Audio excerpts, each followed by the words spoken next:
जयपुर विधानसभा में डॉक्टर चौलेश्वर चंद्राकर सहित कांग्रेसियों ने 45 किलोमीटर पदयात्रा पूर्ण कर ली है। आज बमनेडी ब्लॉक अंतर्गत ग्राम करनौत से नगडीडी, तालदेवरी, बिर्रा चौक होते हुए इस यात्रा ने चंडी देवी में विश्राम किया। इस अवसर पर डॉक्टर चौलेश्वर चंद्राकर ने संबोधित करते हुए कहा कि देश की प्रगति में कांग्रेस सरकार की योगदान है।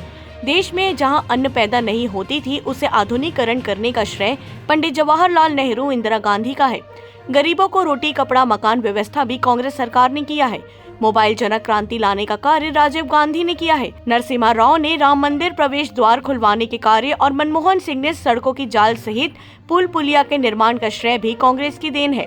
कर्मचारियों के लिए 6वां वेतन देने का कार्य भी किया है। भूपेश सरकार ने छत्तीसगढ़ में चहुमुखी विकास करने में लगे हुए हैं। पदयात्रा में अनिल चंद्रा, नंद कुमार चंद्रा, रविंद्र शर्मा, कुशल कश्यप, बालेश्वर साहू, गुलबुद्दीन खान, सुरेंद्र भार्गव, बलराम चंद्रा, धनसाय पटेल, राजेश लहरे, नीलम चंद्रा, शाश्वत धर दीवान, उमाशंकर चंद्रा, सीताबाई जाटवर, सुशीला यादव, सुमित्रा बाई, छोटू दास महंत सहित सैकड़ों पदयात्री शामिल रहे।